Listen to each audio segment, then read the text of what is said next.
दिलाती है कदम कदम पर मदद तुम्हारी, ये एहसास दिलाती है। सोचो तुमको कौन मिला है, सोचो तुमको कौन मिला है, कौन तुम्हारा साथी है। कदम कदम पर मदद तुम्हारी, ये एहसास दिलाती है।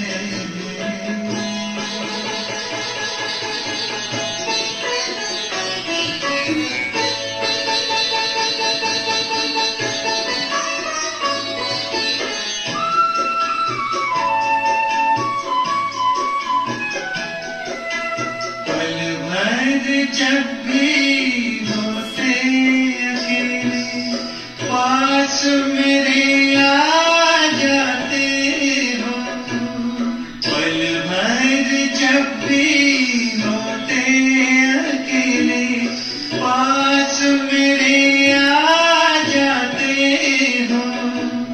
धीमे धीमे कानों में अनहद नाद सुनाते हो, एक किरण अनदेखी आती, एक किरण अनदेखी आती, राह दिखाकर जाती है।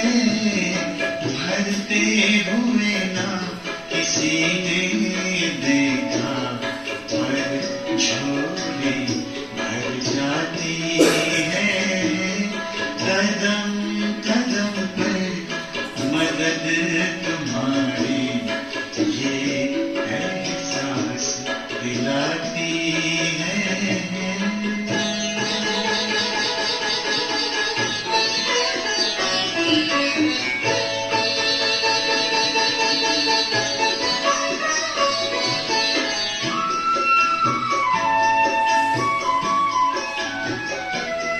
एक बार कहा तुम मेरे हो, 100 बार तुम्हारा प्यार मिला। एक कदम चले तेरी राहों में, तो जन्म जन्म का साथ मिला।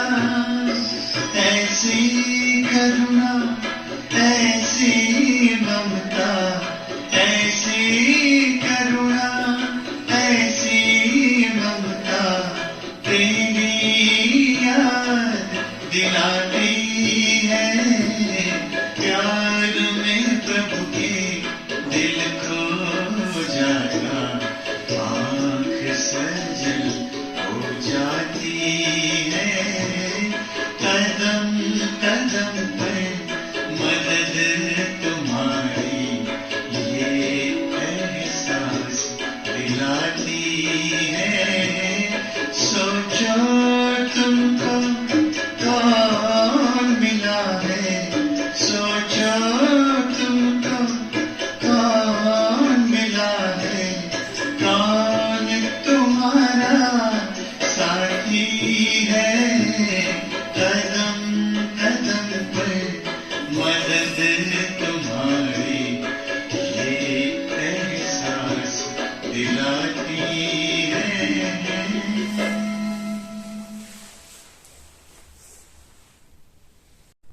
ओम शांति। आज बाबा कहते मीठे बच्चे, तुम कर्म क्षेत्र पर आए हो पाठ बजाने, तुम्हें कर्म जरूर करने हैं। आत्मा का स्वधर्म शांति है, इसलिए शांति नहीं मांगनी है, स्वधर्म में टिकना है। प्रश्न है, बने बनाए ड्रामा को जानते हुए भी बाप तुम्हें कौन सी बात नहीं बतलाते हैं, कारण क्या? उत्तर है, बाप जानते हैं कल क्या होने वाला है तो भी बताएंगे नहीं। ऐसे नहीं, कल अर्थक्वेक होगी यह आज ही बता दे। अगर बतला दें तो ड्रामा रियल ना रहे। तुम्हें सब कुछ साक्षी होकर देखना है। अगर पहले से ही पता हो तो उस समय तुम्हें बाप की याद भी भूल जाएगी। पिछाड़ी की सीन देखने के लिए तुम्हें महावीर बनना है, अचल अडोल रहना है। बाप की याद में शरीर छोड़ें, इसके लिए परिपक्व अवस्था बनानी है। ओम शांति। ओम शांति का अर्थ बच्चों को समझाया है। मनुष्य कहते हैं मन की शांति चाहिए, वह कैसे मिले? इस पर शायद एक किताब छपी हुई है।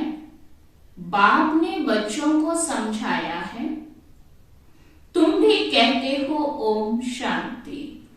अब इसका अर्थ क्या है? कोई तो ओम का अर्थ भगवान समझते हैं। बाप भी कहते हैं ओम शांति। ओम अर्थात अहम, मैं आत्मा। पीछे फिर कहते हैं मेरा शरीर, तो आत्मा खुद ही कहती है ओम शांति। मेरा स्वधर्म है ही शांत और रहने का स्थान भी निर्वाण धाम शांति धाम है। आत्मा खुद अपना परिचय देती है कि मैं शांत स्वरूप हूं। फिर पूछने की दरकार ही नहीं रहती कि मन को शांति कैसे मिले। बाप भी कहते हैं ओम शांति। मैं भी परम आत्मा हूं, तुम सब बच्चों का बाप हूं, शांति धाम में रहने वाला हूं। तुम आत्माओं ने यहां शरीर धारण किया है पाठ बजाने, फिर मन की शांति का तो प्रश्न ही नहीं उठ सकता। ओम का अर्थ भी कोई नहीं जानता, इसलिए धक्के खाते रहते हैं मन की शांति के लिए। आत्मा में जब अशरीरी है तो है ही शांत। शरीर में आने से कर्म इंद्रियां जरूर काम करेंगी। कर्म क्षेत्र पर जरूर काम करना पड़ता है, तो शांति पर कोई किताब बनाने की दरकार नहीं। यह तो सेकंड की बात है समझने की। आत्मा खुद ही कहती है ओम शांति। बाकी क्या चाहिए? कहां से शांति आएगी? आत्मा का देश शांति धाम है। अभी तो वहां जाकर बैठेंगे नहीं। पाठ जरूर बजाना है। वैसे ही परमपिता परमात्मा से जीवन मुक्ति पाने के लिए कोई किताब आदि की दरकार नहीं। यह तो सेकंड की बात है। किताब भक्ति मार्ग में बनाते हैं, ना कि ज्ञान मार्ग में। फिर भी बाहर वालों को समझाने के लिए रॉयल्टी की जो समझानी है, सच्चे मन की शांति पर, सच्ची गीता पर लिखना पड़ता है। नहीं तो बुद्धि कहती है अपने को आत्मा निश्चय करो, सुख धाम और शांति धाम को याद करो, तो अंतमति सो गति हो जाएगी। बाकी यहां थोड़ी मन की शांति हो सकती है। शांति धाम तो है ही निर्वाण धाम, जहां बाप भी रहते हैं और हम आत्माएं भी रहती हैं। रुद्र माला भी कहते हैं, तो रुद्र ज्ञान यज्ञ भी एक ही है। ज्ञान सागर बाप ही यह ज्ञान सुना सकते हैं। बाकी ज्ञान तो बहुत प्रकार का है।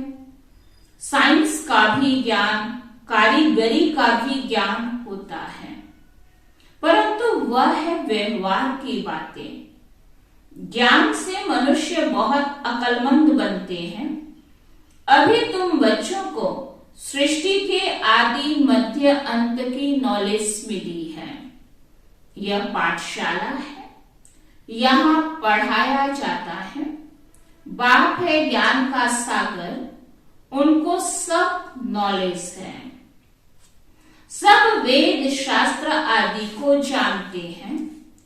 रॉन्ग राइट झूठ सच क्या है वह मैं समझाता हूं। अब बताओ सच क्या है? सर्वव्यापी कहना यह सच है। मैं तो तुम्हारा बाप हूं। सर्वव्यापी से तो कोई भी ज्ञान मिल ना सके, पुरुषार्थ हो ना सके। सर्वव्यापी होकर क्या करें? खुद मालिक हैं। भगवान तो कभी पतित होता नहीं। वह तो जब चाहे तो वापस चला जाए। यहां तो पतित है, इसलिए वापस कोई जा ना सके। पतित बनने से सारा ज्ञान उड़ जाता है, बुद्धि मलिन हो जाती है, योग नहीं लगता, याद में विघ्न पड़ जाते हैं। इसलिए कोई भी पाप कर्म नहीं करना चाहिए। याद भी जरूर करना है। बाप के बिगड़ पुराने पाप कट नहीं सकते। ऐसे नहीं हरिद्वार में रहने से कोई पाप कट सकते हैं, नहीं। पाप तो करते रहते हैं। साधु संतों को अगर पता होता कि हमारा घर शांति धाम है तो वहां से होकर आते। बाबा तुमको सब साक्षात्कार कराते हैं, गोया तुम होकर आए हो। भक्ति मार्ग में भी साक्षात्कार होता है दिव्य दृष्टि से। तुम जब सतयुग में हो तो इन आंखों से लक्ष्मी नारायण को देखेंगे, वह भी तुमको देखेंगे। अभी साक्षात्कार में देखते हो, बाबा के पास दिव्य दृष्टि की चाबी है, वह और किसको मिल ना सके। बाबा ने समझाया है, यह चाबी मैं किसी को भी नहीं देता हूं। इनके एवज में मैं फिर स्वर्ग की राजाई नहीं करता। तराजू इक्वल रखते हैं। तुम विश्व के मालिक बनते हो, मैं नहीं बनता हूं। भक्ति मार्ग में जो साक्षात्कार करते हैं वह भी मूर्ति में थोड़ी ताकत है। बाप कहते हैं, मैं मनोकामना पूर्ण करने के लिए साक्षात्कार कराता हूं। गणेश हनुमान आदि जिसकी पूजा करते हैं तो मैं साक्षात्कार कराता हूं, परंतु वो लोग समझते हैं परमात्मा सब में है, इसलिए मुझे सर्वव्यापी कह दिया, उल्टा ज्ञान ले लिया। वास्तव में सब ब्रदर्स हैं, सब में आत्मा है। सब फादर तो हो ना सके। सभी आत्माएं पुकारती हैं, हे गॉड फादर रहम करो। तो सब बच्चे हो गए। बच्चे बाप से वर्षा लेते हैं तो देह का अभिमान छोड़ना पड़े। बस मैं आत्मा बाप से वर्षा ले रही हूं। आत्मा को मेल व फीमेल नहीं कहते। भले चोला फीमेल का है, परंतु यह कहना ठीक है कि वर्षा ले रहा हूं। बाप से वर्षा लेने का सबको हक है। मैं क्रिश्चियन हूं, मैं फलाना हूं, यह सब शरीर के धर्म है। आत्मा एक ही है, शरीर बदलता है। तब कहते हैं यह मुसलमान है, यह हिंदू है। आत्मा का नाम नहीं बदलता, शरीर का नाम बदलता है। बाप तो है ही पतित पावन ज्ञान का सागर। बाप की महिमा अलग हो जाती है। वह शांति का सागर, ज्ञान का सागर है। उनके साथ योग लगाने से हम शांति धाम चले जाएंगे, सो भी अभी। ऐसा योग कभी कोई लगा नहीं सकते।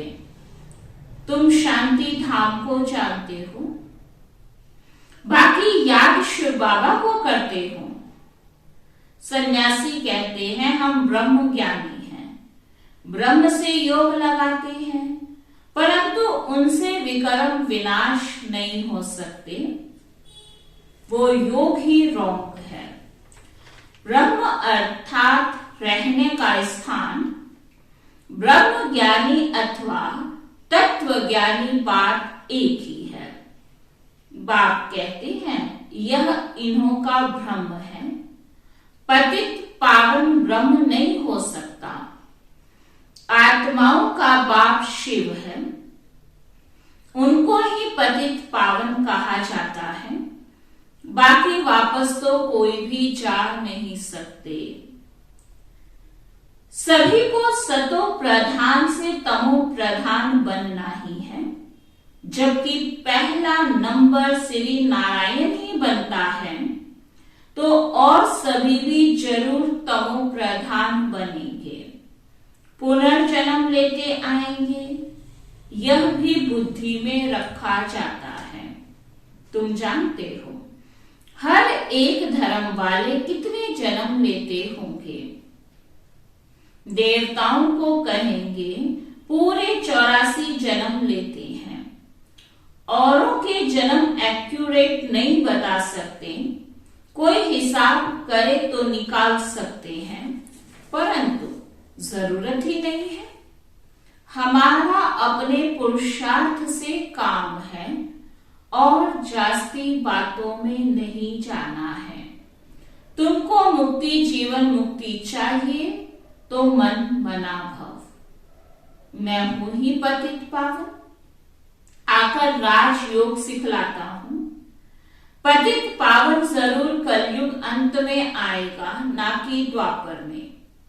सिर्फ शिवरात्रि लिखने से अर्थ नहीं निकलता है। त्रिमूर्ति शिवरात्रि लिखना चाहिए। भक्ति में घोर अंधियारा है, तब कहते हैं ज्ञान सूर्य प्रगटा। जरूर कलयुग का अंत होगा। रोशनी है सतयुग में, बाप जरूर संगम पर आएगा। सब पतित बने तब तो बाप आकर पावन बनाए, क्योंकि सबका कनेक्शन है ना। बहुत सन्यासी लोग भी कहते हैं मन की शांति कैसे होगी। आत्मा का स्वधर्म ही शांत है। जैसे भारतवासी देवी देवताओं को भूले हुए हैं, वैसे आत्मा भी अपने स्वधर्म को भूली हुई है। आत्मा ही जानती है मुझे रावण ने अशांत किया है, यह ज्ञान अभी मिला है। यहां तो शांति कभी मिल नहीं सकती। शांति धाम में ही शांति मिल सकती है, वहां तो सबको जाना है। हम शांति धाम में जाएंगे, फिर आएंगे सुख धाम में। दूसरे धर्म वालों को शांति अधिक मिलती है, हमको सुख अधिक मिलता है। उन्हों को ना इतना सुख ना इतना दुख मिलेगा। यह है डिटेल की बातें। कोई ने लक्ष्य को अच्छी रीति पकड़ लिया है, वह भी काफी है। घर में रहते बाप और वर्षे को याद करते रहो, परंतु प्रजा नहीं बना सकेंगे। जो प्रजा बनाएंगे वही राजा रानी मालिक बनेंगे। मेहनत है ना। प्रोजेक्टर पर समझाना सहज है। बड़े बड़े आदमियों को निमंत्रण दे उन्हों को समझाना चाहिए। तुम बच्चे बहुतों का कल्याण कर सकते हो। यह भी नए तरीके निकल रहे हैं। बाबा कहते यह गोला आदि जब देखेंगे तो समझेंगे कि यह तो भारत की फिलॉसफी है। यह नॉलेज बाप ही दे सकते हैं। यह है रूहानी ज्ञान। रूह से ही रूहानी ज्ञान मिलता है। सच्चे डॉक्टर ऑफ फिलॉसफी भी तुम हो। बाप है रूहानी सर्जन, रूहों को इंजेक्शन लगाते हैं। तुम्हारा है सब गुप्त। वो लोग वैद शास्त्र आदि पढ़ते हैं तो उन्हों का बहुत मान होता है। वह रूहों को पतित समझते नहीं, निर्लेप कह देते हैं। तो सच्ची सच्ची रूहानी नॉलेज तुम ही दे सकते हो। यह भी समझाया है, वह है हद का सन्यास और तुम्हारा है बेहद का सन्यास। जो बेहद का बाप ही सिखलाते हैं। वह है हठ योग, यह है राजयोग। वो हठ योग से कर्म इंद्रियों को वश करना चाहते हैं। तुम राजयोग से कर्म इंद्रियों को वश करते हो। बहुत फर्क है। अब बाप द्वारा तुम नॉलेजफुल बनते जा रहे हो, परंतु बनेंगे नंबरवार पुरुषार्थ अनुसार। ऐसे बाप के साथ कितना लव रहना चाहिए। यह है गुप्त लव। आत्मा भी गुप्त है। आत्मा जानती है हमको बाबा मिला है। दुख से छुड़ा रहे हैं। बाबा आपने तो कमाल की है। कलप कलप आप हमको ज्ञान देते हो, फिर हम भूल जाते हैं। बाप कहते, हाँ बच्चे, हमने तो कहा था यह ज्ञान प्राय लोप हो जाएगा। सतयुग में यह नॉलेज नहीं रहेगी। यह सब ड्रामा बना हुआ है। जरा भी फर्क नहीं पड़ सकता। बना बनाया ड्रामा है। जो कुछ होता है साक्षी होकर देखते चलो।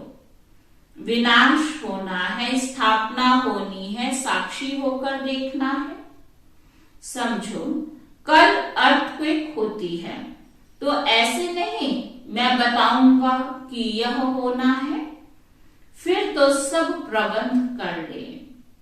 साक्षी होकर देखते चलो। मूल बात है मुझे याद करो, नहीं तो मुझे भी भूल जाएंगे। तुम बच्चों को महावीर बनना है। महावीर महावीरनी को God of knowledge, goddess of knowledge कहा जाता है। गॉड ही राजयोग सिखलाए महावीर बनाते हैं। पिछाड़ी में जब अर्थक्वेक आदि होगी उस समय महावीर बना चाहिए। बाबा कहते हैं अभी तो तुम पुरुषार्थी हो, अचल अडोल रहना पड़े और साथ साथ बाबा की याद में मरे तो बहुत अच्छा।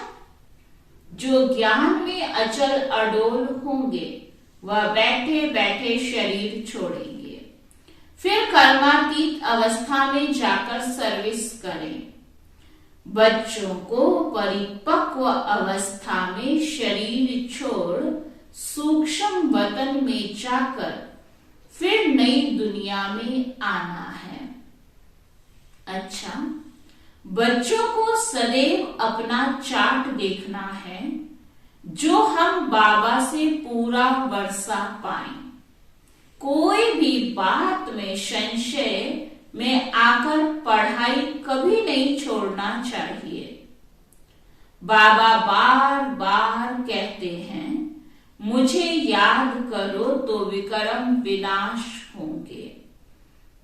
अच्छा, मीठे मीठे सिकी लगे बच्चों प्रति माता पिता बाप दादा का याद प्यार और गुड मॉर्निंग।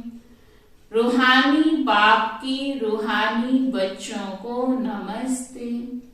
हम सब रूहानी बच्चों की रूहानी बाप दादा को दिल व जान सिक व प्रेम से नमस्ते नमस्ते नमस्ते जी।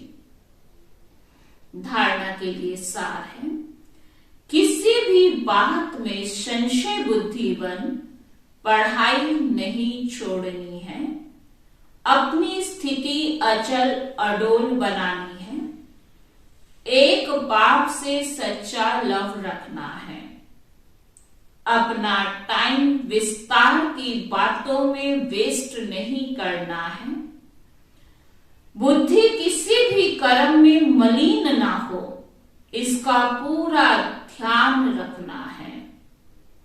वरदान है, मनसा वाचा कर्मणा और संबंध संपर्क में पवित्रता की धारणा द्वारा परम पूज्य आत्मा भव।